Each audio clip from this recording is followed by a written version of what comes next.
Welcome to Whiteboard Learning Platform. My name is Anuradha Tripathi, and today's session is in the continuation of the August month current affairs with respect to the geography, environment and biodiversity related issues. So the very first news that we are going to discuss is with respect to the frequent mass wasting in the Tibet region is a cause of concern. So this mass wasting is mentioned in this article with respect to the Sedongpu gully that has been created because of the mass wasting. So first and foremost, we need to understand what is mass wasting. Mass wasting is basically a gravity influenced movement of the rock that can have a destructive impact. And this mass wasting can create a erosional landform which is known as the gully. So this gully is basically which this article is mentioning about this Sedongpu gully, and that has been created in the catchment of the Sedongpu river that gets the water from the Sedongpu glacier. So in this article that we are going to look after the Sedongpu gully in detail. Another important aspect you should know, this gully can not only be created because of the mass wasting, but it can also be created because of the movement of the water. That can be the also one of the reason for this erosional landform. So now we'll look after the what is this Sedongpu gully and where it is located, what are the specific aspect related to the exam that you should know. See, this Sedongpu gully is located in the glacier that is in the Tibet Plateau region. If I'll draw the map, so somehow here in the Arunachal Pradesh and the Tibet border region, here this glacier is located, and from there this river, namely the Sangpo river, or that is also known as the Yarlung Zangpo, that is flowing from the Tibet region, and in this particular river, the Sedongpu river will also drain the water. Okay, and this both of these two river will take a sharp bend that, as I have shown here, this is something which is known as the Great Bend. This you should remember, that this Great Bend is in the context of this Sedongpu river and the Yarlung Zangpo. After this Great Bend, this river will be entering into India, that is termed as the Siang river. After the Siang river will be joined by the Lohit or Dibang in the Assam state of India. Thereafter it is termed as the Brahmaputra river, which flows in Bangladesh as a Jamuna. So here one more thing we need to understand, this sharp or the Great Bend is taken nearby the Namcha Barwa mountain region, which is located at the border of Arunachal Pradesh and Tibet region. Along with this, the Namcha Barwa and this Mount Gayala is also the same place nearby which this Great Bend will be occur. So these two aspects you should know. If we talk about this deep gorge which is going to be created by this particular river, that is also important because it is one of the longest and the deepest gorge in the world. So this is 505 kilometer long and 6,900 meter deep. So with respect to this particular news, you should know the location and this Great Bend. So in order to realize the importance of this topic, we will discuss one question that was previously asked in the UPSC examination that we have already discussed, but still I'll mention here. So there is some peak mountains have been given, and with respect to there is a certain Himalayan section. So one is the Namcha Barwa, that is in the Garhwal Himalayas. So we have seen Garhwal Himalayas in Uttarakhand, so that is not correct. So the Namcha Barwa, as we have seen, it is in the border of Tibet and Arunachal Pradesh. Coming to Nanda Devi, this is in Kunmao Himalaya. We have seen in Uttarakhand there are the two different Himalayan region. Eastern Himalayan in the Uttarakhand is termed as Kunmao Himalaya, and the Western Himalayan is termed as the Garhwal. If we talk about the Nanda Devi, it is located somewhere here in the Kunmao Himalaya, which is a eastern section of the Himalayan in Uttarakhand. Coming to Nokrek, which is in the Sikkim Himalayas. So this is wrong because Nokrek is located in the Meghalayan Garo Khasi Jayantia. That is not the part of the Himalaya, but it is a easternmost section of the plateau region. So that's how the only second statement is the right answer. So we can see that how the location specific questions which were in news that is being asked in the exam. Now, the next article is about the red sender mafia.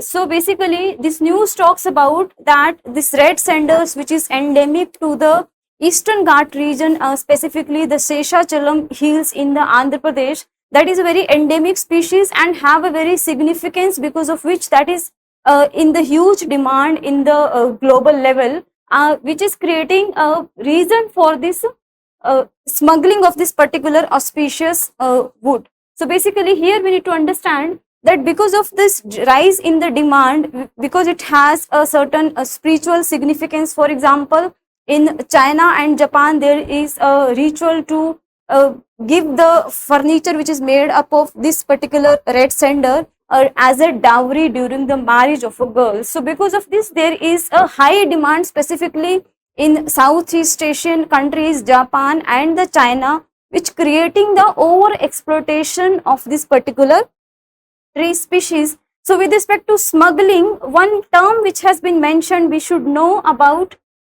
skilled people who are helping these smugglers to exploit this particular wood. So here one term which is mentioned is Malay. These Malay men are from Tamil Nadu. So the smuggler are utilizing this Malay men in order to exploit. Why? Because they are specifically habituated to be in the area of the Sheshachalam hills, whereby they can jump in the hills and they can evacuate themselves in the case of the rapid police raid. And another important aspect with respect to this Malay man, that they can also live in that particular area for longer duration of the time, even without fuel, food and the water. So that's what makes the survival of this Malay man is promoting one of the reason of the over exploitation or the smuggling by this red sender mafias. So now we will discuss about the two aspect from this news is we should know that what is the red senders, what is the type of this vegetation, where it is located, and the geographical related aspect is about the Sheshachalam hill. So first and foremost, we'll see the Sheshachalam hills. So this is located in the Eastern Ghat region of the Andhra Pradesh. This specific hills is hosting the various species. For example, the 5 gecko species, 12 species of particularly lizard, and the 22 species related to the snake. If you talk about the vegetation type in these hills, then it have the dry and moist, both the deciduous forest. Here the deciduous meaning that the tree will shed their leaves during the dry season. If we talk about the geographical expansion of this particular hill, so that you should know this is a 5,000 square kilometer which spread across the Kadapa, Annamaya, Tirupati, Chittoor and the Nellore region. And another important aspect with respect to the Seshachalam hills, that it is the first biosphere reserve of Andhra Pradesh state that has been declared as a biosphere under the UNESCO Man and the Biosphere program in 2010. That you should remember, this is very, very important. If you talk about any river that is passing through this particular hills, then it is Pennuru river and its tributary which drain this Sheshachalam hills, which is also known as Uttara Pinakini river. Now, specifically with respect to the red senders, so as we have seen, this is in a huge demand because of its usage in the cosmetic and medicinal products, as well as for making the furniture, as I already mentioned. So this woodcraft and the musical instruments, so these are the usage because of this, which is in a high demand and promoting the smuggling. And apart from this, if we talk about the location, so this unique tree is endemic only to India, and that too in Sheshachalam hills, Veligonda, Lankamalla and Palakonda hill range in Andhra Pradesh. So all these 4 hills you should remember as far as the presence of this red sender is concerned. If you talk about the IUCN status, that you should also remember, because in exam that can also be asked. which is the endangered protection status as per the IUCN. If you talk about the type of the vegetation, then it is a tropical dry deciduous forest tree. Here you should remember this deciduous, as I already mentioned, it is not a moist deciduous, but it is a dry deciduous. So now we'll also discuss that one question that UPSC has asked previously about the red cedar, that it is a tree which is found in a part of the South India. Okay, this is right, as we have discussed. Now it is one of the most important tree in the tropical rainforest. This is wrong. We have seen that it is a dry deciduous, not the rainforest. So either it is a kind of the tropical vegetation, but not the rainforest, but it is a dry deciduous of South Indian region, and particularly in the Eastern Ghat also, not in the Western Ghat. So which of the following statements are correct? So only 2B option is the right answer. Sorry, it's only A. A option is the right answer, as second statement is wrong. Now, the next news is about the addition of 3 new Ramsar site into the Ramsar list, which makes the total number of the sites of the wetland in the Ramsar list is 85. So now this 85 number, this 85 wetland site, this huge number makes India is the country largest in the Asian continent with the largest number of the wetland site in the Asian region. If you talk about this 85 sites, that covers 13,58,068 hectares,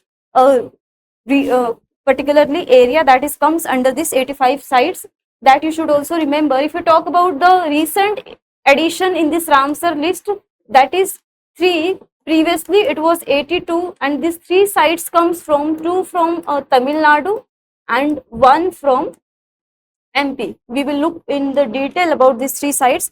First we will discuss that what is the wetland. So this wetland, in order to protect the wetland, one convention have been signed in the Ramsar, which is a city in the Iran, in 1971, to protect this wetland. The reason being is wetland is one of the most biodiversified region, which promote the diversity, and it also help in order to regulate the climate change with the help of the carbon sequestration. So as they have the ecological and the climatic significance, so in order to protect this wetland, one convention have been signed in the 1971, which is known as the Ramsar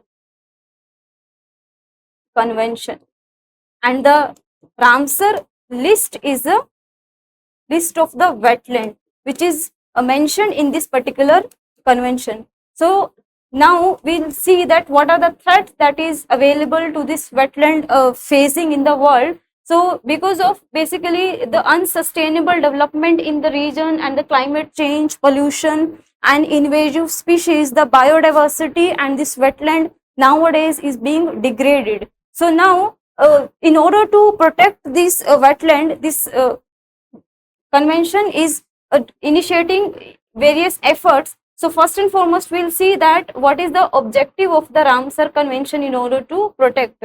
So this Ramsar Convention was signed in the 1971, which came into force in the 1975. This is also important, you should remember.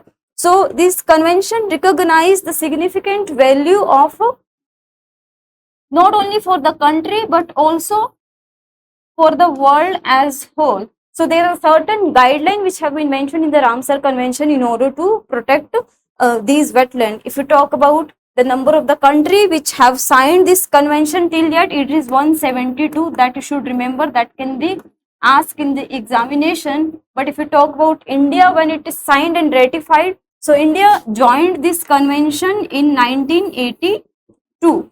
So here the 3 years are important. One is 1971 when the convention have been signed, and then the 1975 when the convention came into force, and the 1982 with respect to India when the India have joined this particular convention. But now if you talk about what is the first site from India which have been included in the Ramsar list, so that is India designated Chilika Lake in the Odisha and Keoladeo National Park in the Rajasthan as the Ramsar site, which is the first Ramsar site from India, that you should know. So the Chilika Lake from the Odisha and Keoladeo National Park from Rajasthan, that is the first Ramsar site from the India. So now after India have added approximate 85 wetland in this particular list, which makes India the highest number of the Ramsar site in Asia. So if the question will come, which among the following Asian country having the largest number of the Ramsar site, then it will be India with the 85. Now we'll also see certain fact related to the Ramsar Convention that can also be asked.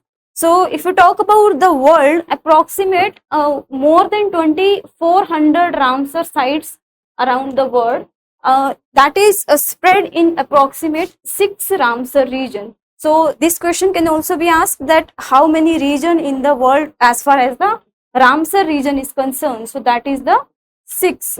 So here another important aspect is the mission related to the convention. So as it is, you should remember this is the conservation and the wise use of the wetland. So you have to we have to protect the wetland, because that is the having a significant value in terms of the humanity. For example, that can help us for the water restoration.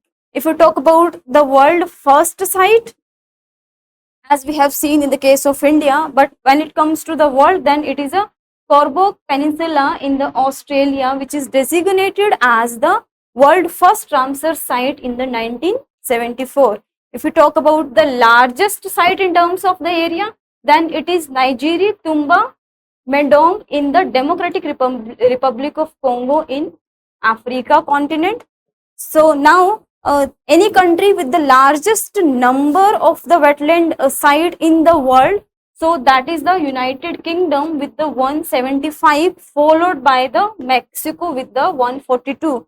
So as I already mentioned, in the Asia, it is India which is having the largest wetland in the Ramsar list. But if you talk about at the global level, then it is the United Kingdom with the 175. But if we talk in the context of the largest area of any country in terms of the wetland, then it is the Bolivia which is having the largest area of the Ramsar site in the world, which is approximate 1,48,000 square kilometer. So here you should not get confused in terms of the area and in terms of the number of sites. So this is different. Now there is a certain fact with respect to the India. In India, it is the Tamil Nadu which is having the maximum number of the Ramsar site, which is 18 in number. Means out of 85, 18 are located in Tamil Nadu, and it is followed by the UP, which is 10 in number.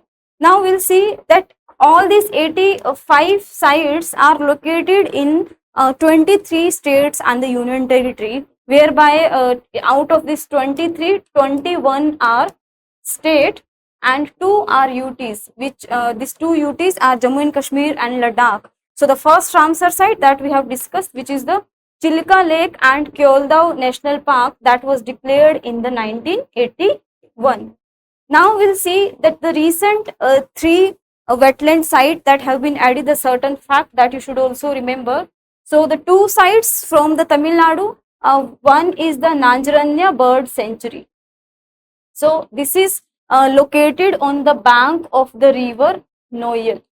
So that you should remember, this is very, very important.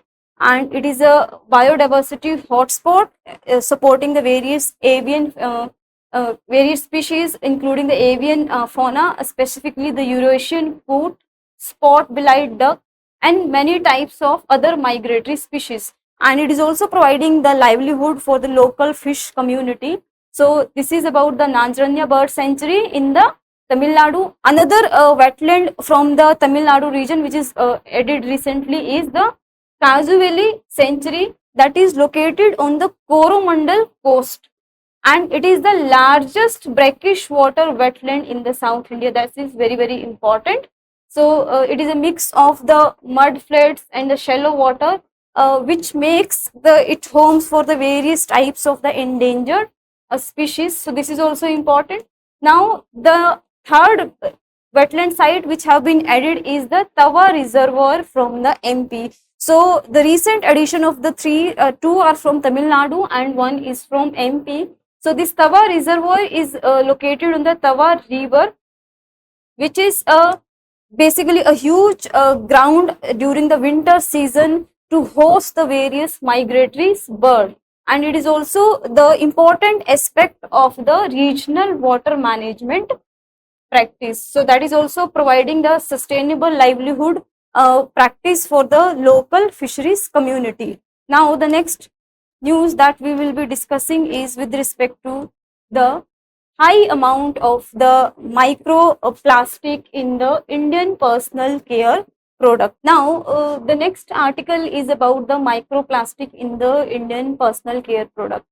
So basically, this article is talking about the apprehensions or the challenges related to the microplastic. So nowadays the microplastic have become widely used specifically in the personal care product, in the cosmetic products. So here first we'll understand what is the meaning of the microplastic. So basically this microplastic are the small plastic which is under the 5 mm in the size. On the other hand, there is a one more term which is known as the micro beads that have the diameter under the 5 millimeter. So here we need to understand how this microplastic came into existence. So depending upon its existence, it can be either the primary microplastic or the secondary. Here the meaning of the primary is these microplastics are deliberately created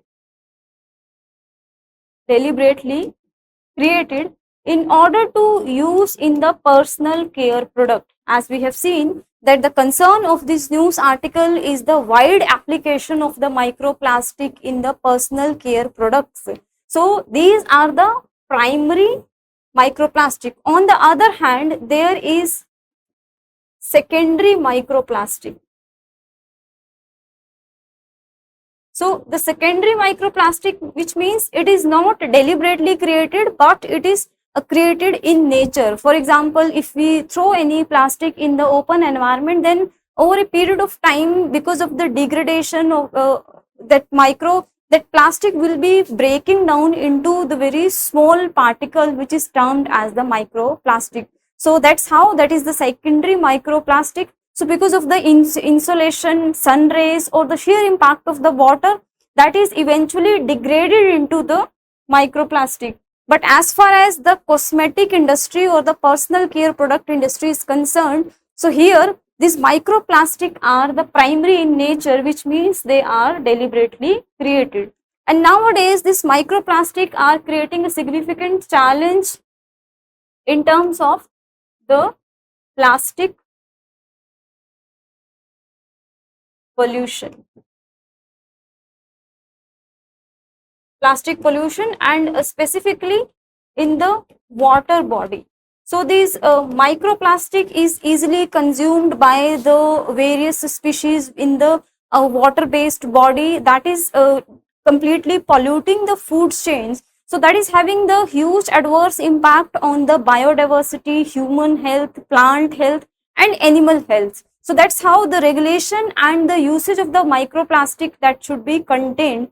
So that's how this article is important. And nowadays you must have seen that various personal care product company is labeling themselves as environmental friendly by tagging one line like that they are using the organic, natural or the eco-friendly constitute. So that is a type of a greenwashing. So here you should know the meaning of the greenwashing term, which means the personal care product may have or may not have the microplastic, but they are labeling themselves as a eco-friendly, which means they do not use any form of the microplastic. So this is what the aspect of the green washing. Here one more thing you need to understand, that how these are specific challenges because of the wide application of this microplastic in a body wash, face wash, in the scrub, or in other various personal care products. So these are also entering into the human body,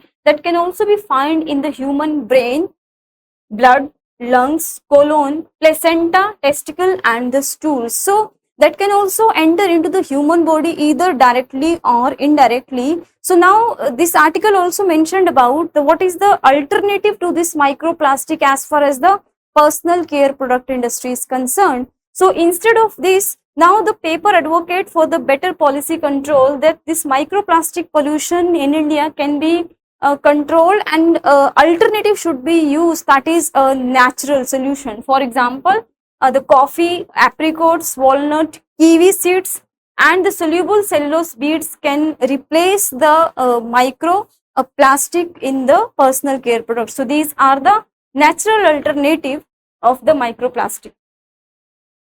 Now the next news is about the carbon market.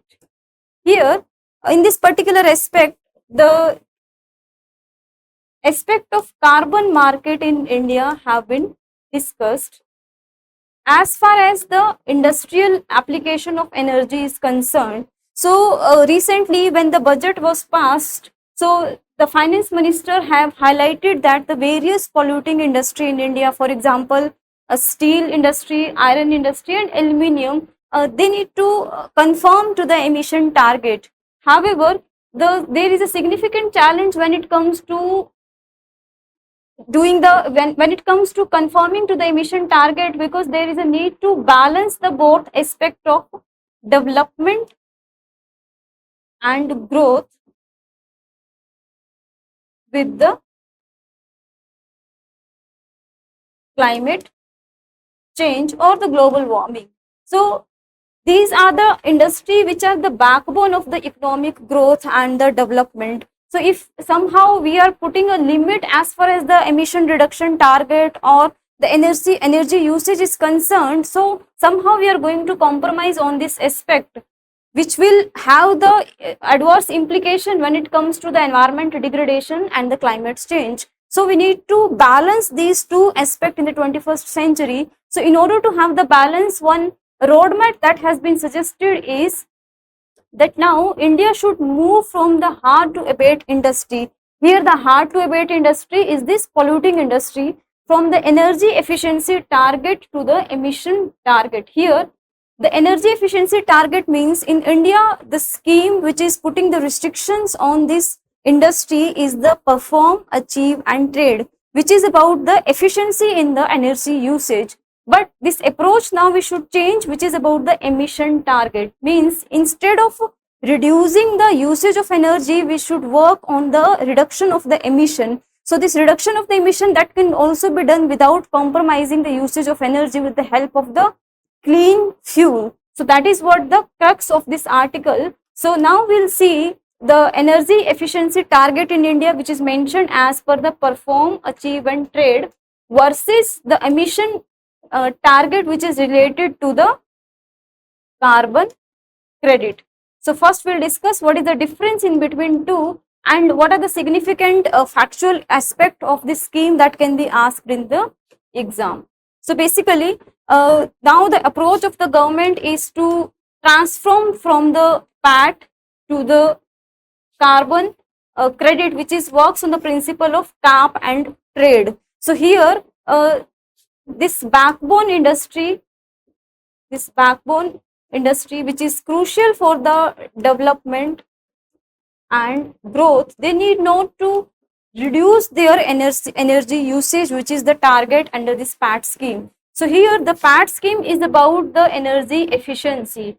Here the energy efficiency by reducing the usage of energy in the PAT scheme. But when it comes to the carbon, here the cap and trade principle will work, which means the reduction of the carbon emission, which is not directly related to the reducing energy. So if any company is given the target under this particular PAT scheme, as the case of India, so they have to energy consumption, which is about the energy consumption improvement about the per unit of production.